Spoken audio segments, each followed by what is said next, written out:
What's up, everybody, and welcome to ITG Daily, the show that brings you the hottest in gaming news. I'm Drew Bosley. That's the one, the only. It is Scott Savage. Scott, what's going on, buddy?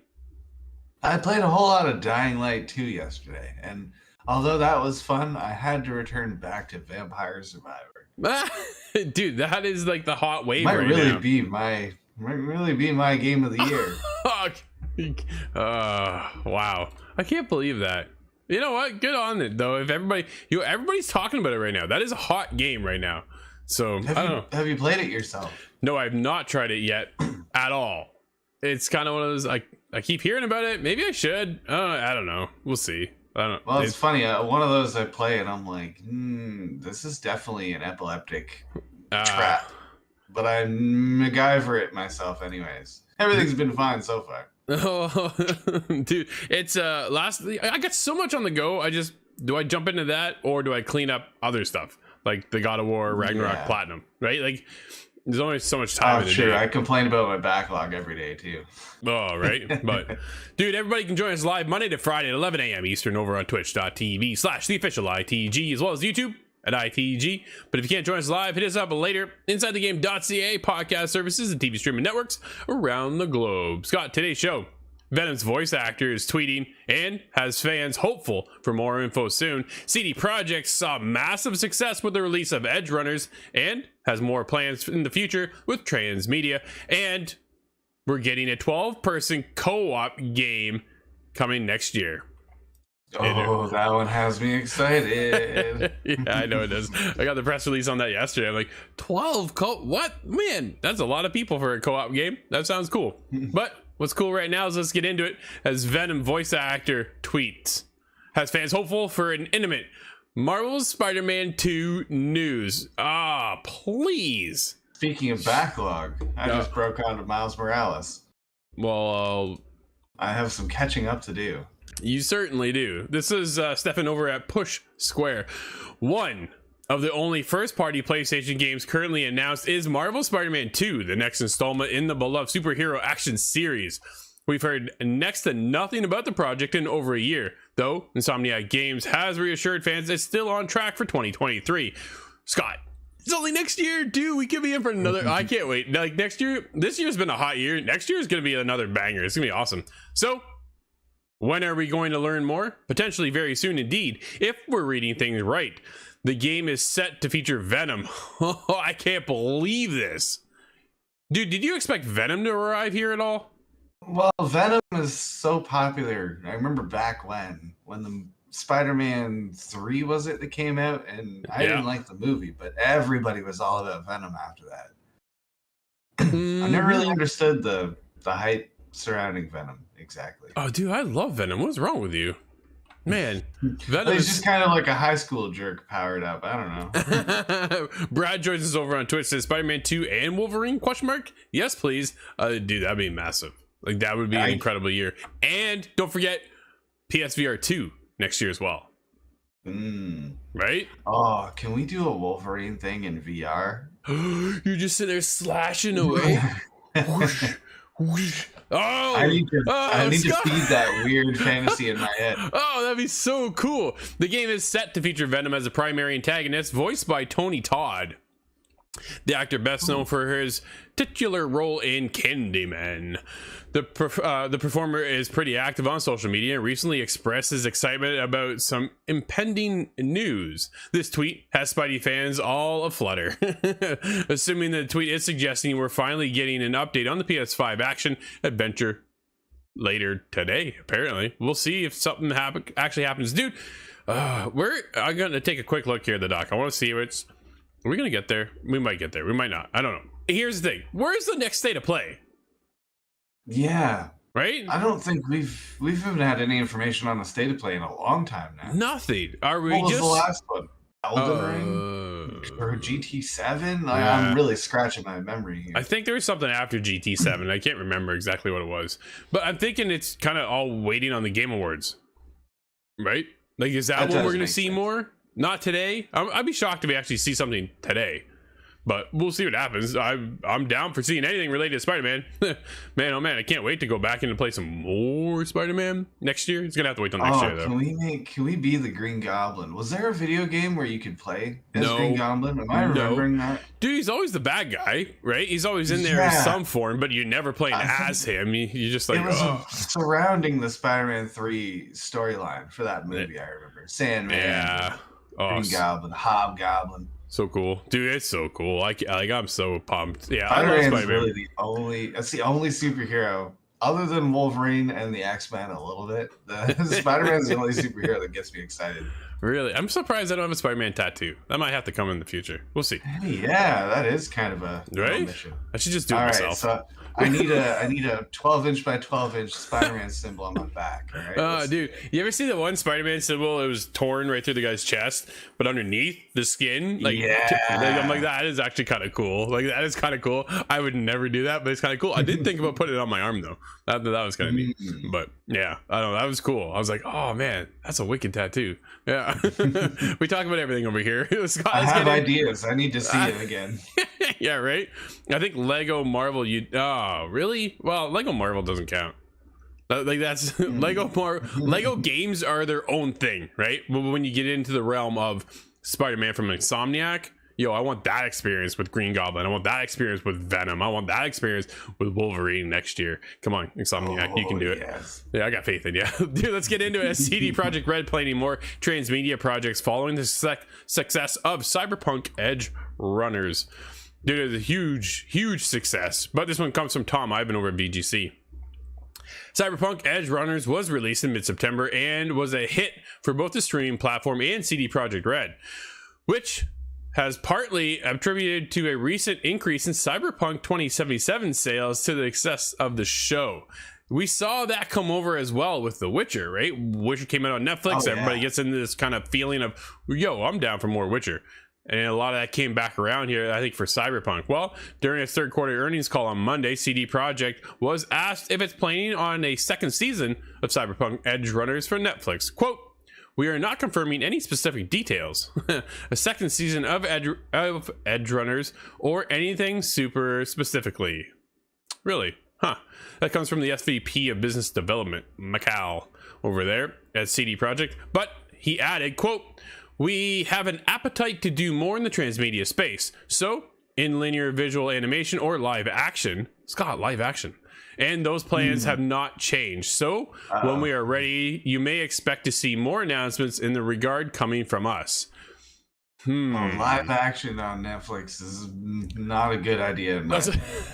I don't know if it's ever been done well. Other than The Witcher. You do mention The Witcher. That's the best example. And it's I'd say it comes off of the same company, because we think of The Witcher and you think of CD Projekt Red, right?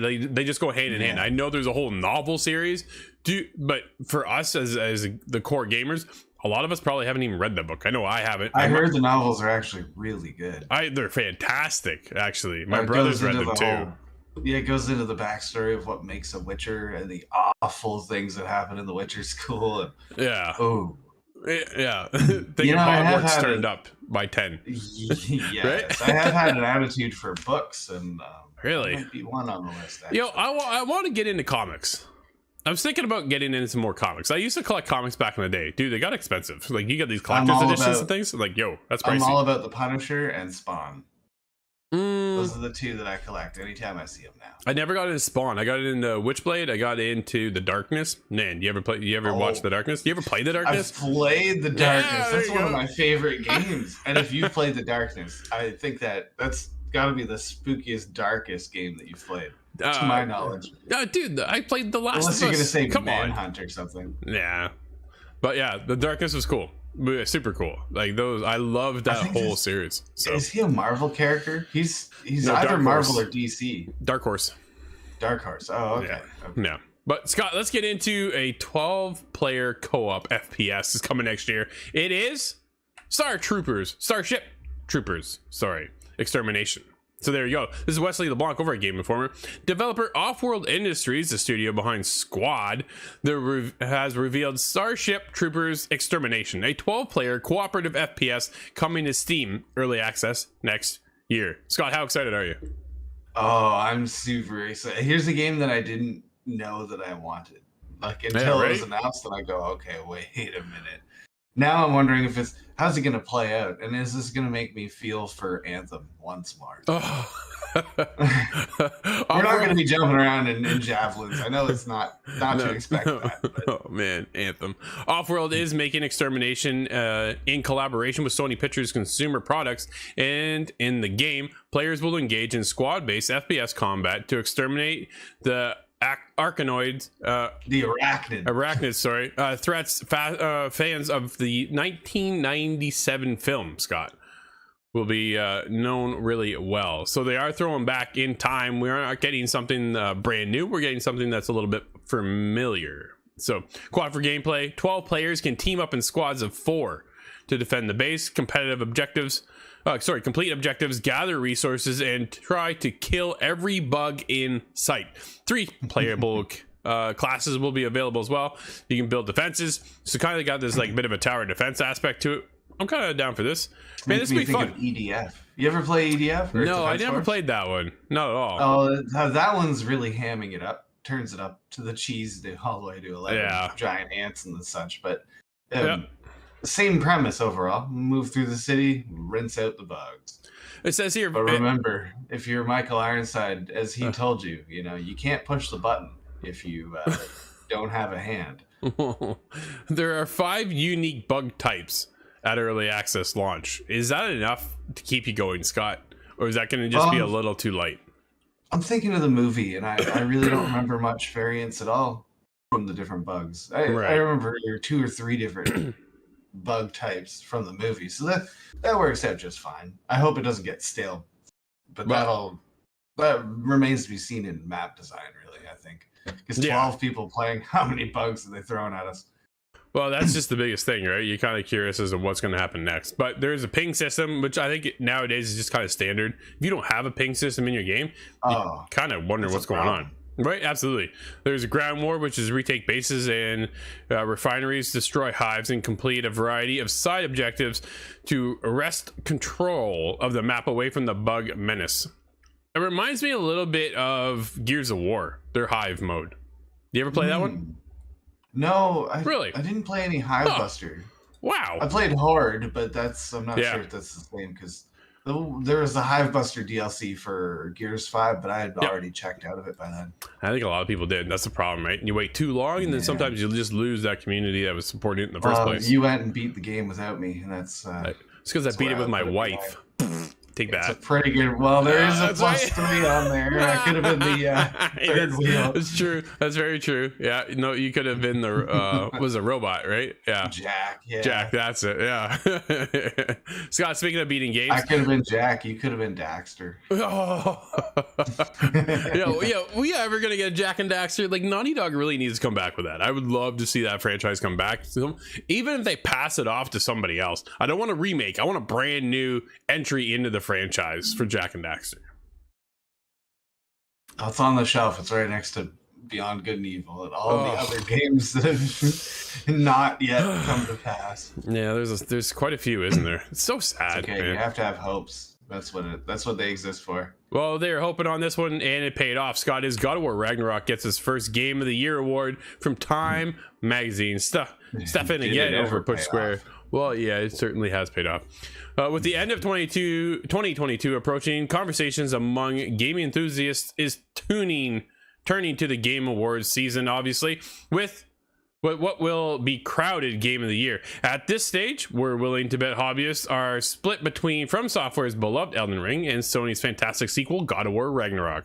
The latter of these 2 huge action games has just scooped up its first node for the top title of 2022. Scott, Time Magazine published their top 10 list and gave God of War Ragnarok the Game of the Year. That's not a bad deal at all. So there you go. No, I suspect they're going to win a lot of Game of the Year. In my head, it truly is Elden Ring versus God of War. I saw the Joystick Awards gave it to Stray for PlayStation. Oh, I was like, what? Like, dude, like, Stray is a good game. A little bit more inventive, maybe. I don't know, man. Like, that was a weird one, because a lot of people really at this point are betting on Elden Ring or God of War Ragnarok, right? And I think that's just the way it goes. But we'll see what happens. What's Northern Which one's saying the here? bigger 10 out of 10 in the room? Well, yeah, I think really then it comes down to more of a preference situation, right? Which one did you like to play more? Which one did you enjoy more? Which one kind of speaks to your play style? God of War Ragnarok over here, right? That's just me personally. For yourself though, Scott, would you betting on Elden Ring? Oh, definitely Elden Ring, yeah. Right? Now, if God of War takes it though, I have nothing negative to say. That's just, yeah, right? Like, you can't complain. Even, dude, as much as I love God of War Ragnarok, if the Game Awards, when we watch along them on December 8th, and it goes to Elden Ring, part of me is going to be like, oh, but I get it, right? Like, it's, okay, I can accept that. Is when Stray got it, and I was like, oh, that's a little weird. I don't man, Yeah. right? That's such a smaller title. But Well, again, it's interesting. We mentioned with the latest Call of Duty, we're not going to see Call of Duty on this list. no. We just never do. Nope, we never do, right? It's one of those things you never see Call of Duty. I don't know, it's because it's just an annual release of the game and people are just, I don't, like, you don't want to vote for that because you want something that's new and inventive a little bit, maybe? I don't really know. I think the same thing will be true for Elden Ring. If it does not win, I think it's for the same reason. It's just kind of, you get a FromSoft game, you know the formula, you know what you're expecting. And it's high caliber, but it's not inventive. Yeah, and this was God of War Ragnarok, though, and taking regards to that, it's a sequel to God of War 2018. And it didn't invent the wheel, but it did invent a lot of changes and changed the formula up a little bit in some aspects, but it still felt very familiar, especially when you first jumped in. I'm like, dude, it felt like home, coming back to home kind of thing, right? One of those experiences, and then things just kept going and going and going and going, and it's just like, oh, yeah, for me, it was... Yeah, 10 out of 10 this year. So it was cool. I'm missing the story beats. I really do play that and beat 2018's. You got hard dude. though. Man. Oh yeah. Dude, let's wrap it up into the next one with PSVR 2 upcoming event listed on the PlayStation Direct store. Really? Likely another wave of pre-orders is kind of what it's all coming down to. Michael Hardin's over at PSU. Sony's PlayStation Direct store has posted up a listing of the PlayStation VR 2 upcoming event on December 6th, which is most likely another wave of pre-orders for the new VR headset. Scott, definitely want to get my hands on that. The PlayStation VR 2 is currently sold out on the PS Direct, which is not really that surprising, I'm going to be honest. Although Sony will want to restock it as soon as possible in order to net as many new orders as possible for the PlayStation VR 2 launch in February. It's really not that far away, man. No, it definitely is not. Do you have any sort of a timeline of when you'd expect to grab it? Are you looking at all in the initial wave? At that kind of, that's a huge price drop, man. Like that's a lot of dough. It's $800, right? But when you're thinking about it, it's not cheap when it comes down to, do you really want to jump into this? And from the titles that I've seen, I only want to play Horizon Call of the Mountain. So everything else after that, like, okay, so they're bringing over Resident Evil. That's what I was thinking about. I had forgotten Resident Evil even was a VR title, and now I need to play 7 all over. Well, okay. I can't play that, man. Like, I'm not gonna play that. Like, I'm out. Don't even think I'm jumping into that in VR. I won't play it on like a flat screen. Never mind in the world of VR as well. So that's just not happening. It's one of those things. But I don't know. I took a look at the list. I'm not all that enthralled with what's coming down, but besides Horizon Call of the Mountain. There's so many VR games that I want to see you play. That would be so entertaining to watch you play one of these. Like, remember that Lies Beneath game that I played? It was very anime looking. And there's parts of that you would have cried when it got me even. Yeah. Nah, it's not for me. Dude, let's get into the next one. As DC Studios CEO James Gunn wants DCU to connect across film, TV, and games. Wesley LeBlanc over at Game Informer.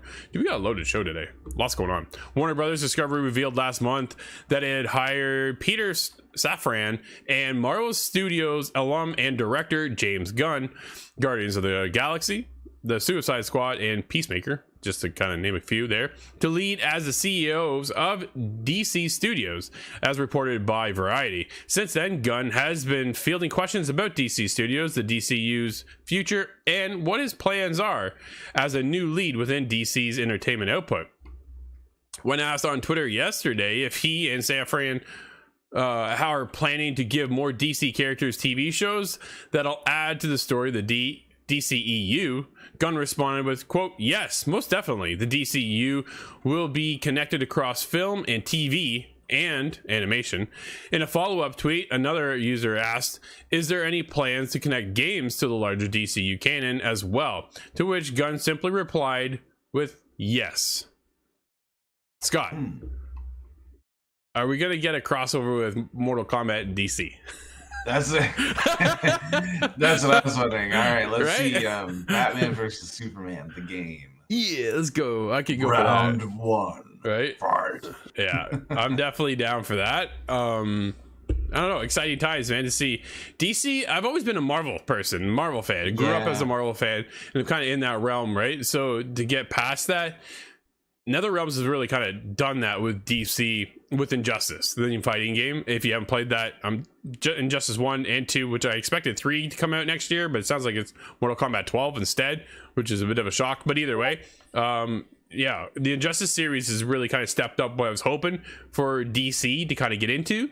And like, when you see Marvel's Avengers as a game, and the campaign was really cool, regardless of where the state of the game is now, that game actually was really well done. And then that's what they're kind of hitting on, right? Is the ability then to branch off, give Spider-Man over to Insomniac, let them go, and then bring us Wolverine and these other titles. But you don't have that same lineup of games when it comes to the world of DC.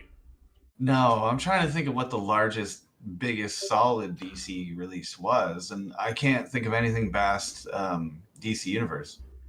Yeah, no, I can't really think DCU of anything online, but being an MMO is very MMO. Yeah, right. Yeah, no, it is. If you were in that realm, then you're kind of gonna get stuck on that one, right? It's one of those. Oh man, who is the best DC character now? I keep thinking of. It's probably a bad guy in Batman. Yeah, see, I like the Batman trilogy. I was a huge fan. Bane was not. I did not care for Bane. We won't talk about that one. But nobody cared who I was until I put on the mask. No. I don't like Bane. Well, it's funny because Bane Tom is such Hardy is an excellent artist, but he's fantastic. But he's not a good Bane because he's too small. Like, and he's not a small guy, but Bane is this overly massive, huge step up of a person, right? So he's supposed to be this massive creature, more or less, and it's just. He should be bigger than Batman. Fisk. He's not in the movies. He's supposed to be like Fisk in the Spider-Man. Yeah, exactly. Series, where he's just absolutely giant for no good reason. Yeah, and it just didn't happen to be that way, which is unfortunate. Scott, before we get to the end of the show, we're almost there. What games do we have out today? We have Last Days of Lazarus on the PlayStation 5. Sable makes its release on PlayStation 5. That one's really cool if you have not checked it out. Soccer Story is on PlayStation 4, 5, Xbox One, XS, Switch, and PC. And The Night Witch is on PlayStation 4, 5, Xbox One, XS, Switch, and PC. And I just recently added In Nightmare as well. Oh, no, on Steam now. So you can check that one out. Scott, I think that one's for you, actually. In Nightmare is Nightmare in the title is a good start. No, that's kind of what I was. Yep, that's a Scott game for sure. But dude, anything? Do you play Sable? Sable. I didn't play that one. Yeah, I did. I played a couple hours of it, and it was. I'm left with a ton of question marks. Oh, is it really question marks as a good thing or like a bad thing? Oh, as a good thing. I wanted to see it out, but again, lost in the waves of time. Yeah, it had a unique art style. It kind of had me. In the sands of time, the forgotten sands, one might say. Oh man, I'm still waiting for. I think a lot of us are waiting for. I'm expecting that to be canceled. If you don't know what we're talking about, we're talking about Prince of Persia. Dude, I don't have strong hopes for it. I think it'll become an Assassin's Creed game at the very best. Which is fair. But Scott, just like that, my friend, that's gonna wrap up today's show, everybody. This has been ITG Daily, the show that brings you the hottest in gaming news. You can always join us live at 11 a.m. Eastern over on twitch.tv/theofficial ITG, as well as YouTube. But if you can't join us up live, hit us up later inside the game.ca podcast services, TV streaming networks around the globe. I'm Drew, that's Scott. We'll see everybody tomorrow inside the game.